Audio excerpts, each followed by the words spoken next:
प्रिय मित्रों नमस्कार। मैं ज्योतिषाचार्य महेश कुमार द्विवेदी सामुद्रिक रहस्य के इस विशेषांक में आपका हार्दिक स्वागत करता हूं। प्रिय मित्रों, आज मैं बात करूंगा मणिबंध रेखा के बारे में कि मणिबंध रेखा का फल क्या होता है। साधारणतः जो मणिबंध रेखा होती है वो 3 रेखाएं होती हैं। ठीक है, आप देखें इसको 3 रेखाएं कहाँ बनती हैं। तो आपने देखा इस तरह से मणिबंध की 3 रेखाएं बनती हैं।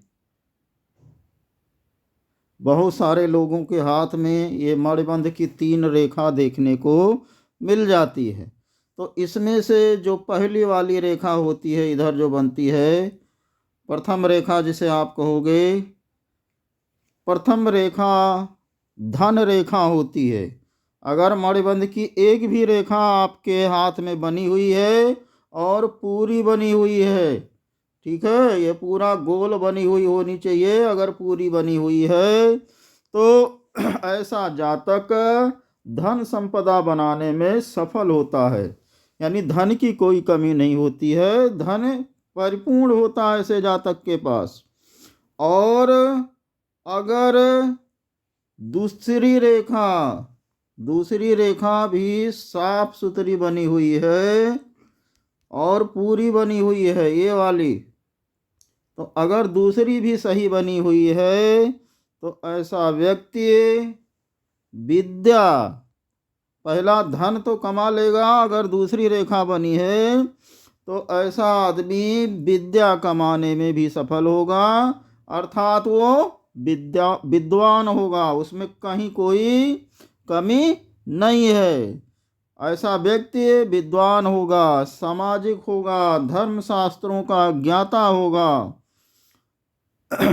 और ऐसा व्यक्ति सामाजिक होगा। ऐसे व्यक्ति को लोग विद्वान कहते हैं। प्रिय मित्रों, अगर जातक की तीसरी मणिबंध रेखा भी बनी हुई है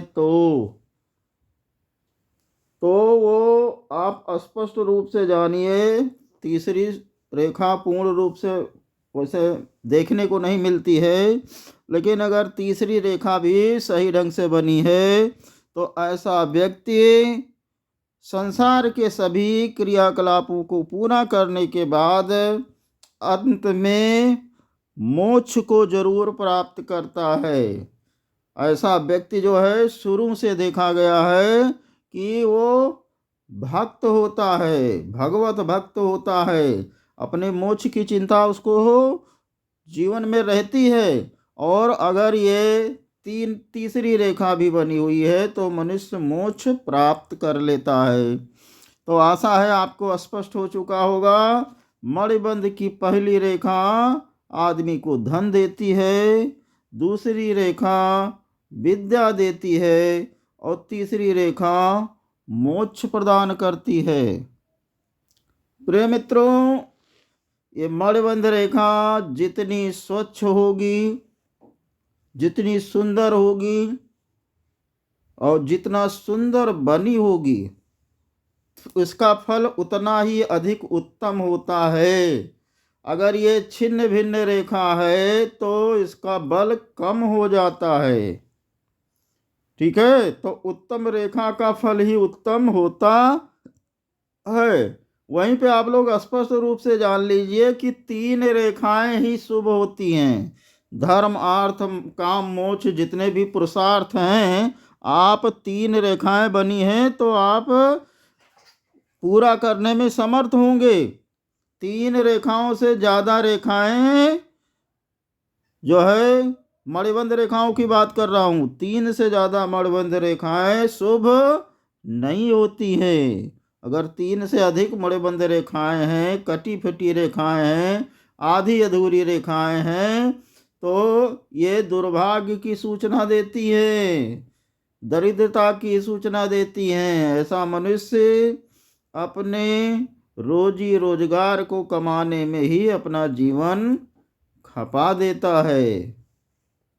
चलिए, तो ये आप लोगों को स्पष्ट हो गया होगा कि सुंदर 3 मणिबंध रेखाएं बहुत शुभ होती हैं और बहुत सौभाग्यशाली मनुष्यों के हाथ में सुंदर 3 रेखाएं पाए जाती हैं। तीनों रेखा है तो आदमी क्या होगा? धनी होगा, सुंदर शरीर वाला होगा, सौभाग्यशाली होगा, विद्वान होगा और सुखपूर्वक जीवन व्यतीत करेगा। इसमें किसी प्रकार का कोई संदेह नहीं है। और अगर छिन्न भिन्न है और या 3 रेखाएं नहीं हैं या 3 रेखाओं से अधिक हैं तो मनुष्य दरिद्र होगा। ठीक है, उसको अपनी जिंदगी में भटकना होगा। आइए मणिबंध रेखा पे बनने वाले कुछ चिन्हों की चर्चा हम कर लेते हैं। प्रिय मित्रों, मणिबंध रेखा पे अगर त्रिभुज बना हुआ हो तो देखिए उसका क्या फल होता है। वो त्रिभुज यहाँ बीच में दूसरी रेखा पे भी हो सकता है, पहली रेखा पे भी ये त्रिभुज बन सकता है। तो आप देखिए कि आपके मणिबंध पे त्रिभुज बना है कि नहीं बना है। प्रिय मित्रों, इस बात की गारंटी लेता है सामुद्रिक शास्त्र कि अगर मणिबंध रेखा पे त्रिभुज बना हुआ है या त्रिकोण जैसा कोई निशान आपको दिखाई पड़ रहा है तो अगर ये त्रिभुज बना है तो ऐसा मनुष्य दूसरों का धन पाता है, दूसरों का। ठीक है, कमाया किसी ने और मौज कोई करेगा तो ये दूसरों का धन, दूसरों की प्रतिष्ठा और दूसरों का सम्मान, ये तीनों चीज फ्री में पा जाएगा, अचानक पा जाएगा। ठीक है, वो कोई बड़ा भाई हो सकता है, पिता हो सकता है, ससुर हो सकता है, कोई मित्र हो सकता है, उसने खूब धन कमाया है, खूब प्रतिष्ठा कमाई है, सम्मान कमाया है और ये वहाँ जाके फिट हो जाएंगे और वो धन मान सम्मान प्रतिष्ठा इनकी भी हो जाएगी। प्रिय मित्रों, इस मणिबंध रेखा से, ठीक है, अगर कोई रेखा ये चंद्र पर्वत पे पहुंच जा रही है, ऐसे भी पहुंच जा सकती है, तो अगर मणिबंध से कोई रेखा चंद्र पर्वत पे पहुंचती है तो ऐसा व्यक्ति जरूर विदेश की यात्रा करेगा, इसमें कोई संदेह नहीं है। ऐसा व्यक्ति विदेश जरूर जाता है। प्रिय मित्रों, और वहीं पे अगर मणिबंध से रेखा उठती है और इस जीवन रेखा को, ठीक है, इसको पितृ रेखा भी कहते हैं, अगर इस पितृ रेखा को काट देती है इस तरह से जैसा इसने काट दिया है तो ऐसा व्यक्ति विदेश में ही, यानी अपने प्रदेश या अपने घर में नहीं, विदेश में दूसरे प्रदेश में उसकी मृत्यु होगी, ये निश्चित होता है।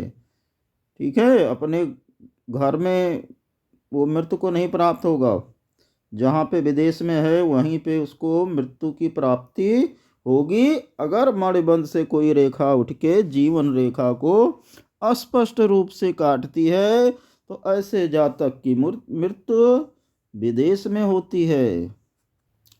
प्रिय मित्रों, वहीं पे आप देखिए अगर मणिबंध से इस तरह से कोई रेखा उठकर बुद्ध पर्वत पे पहुंच जा रही है, इस चीज की भी गारंटी है।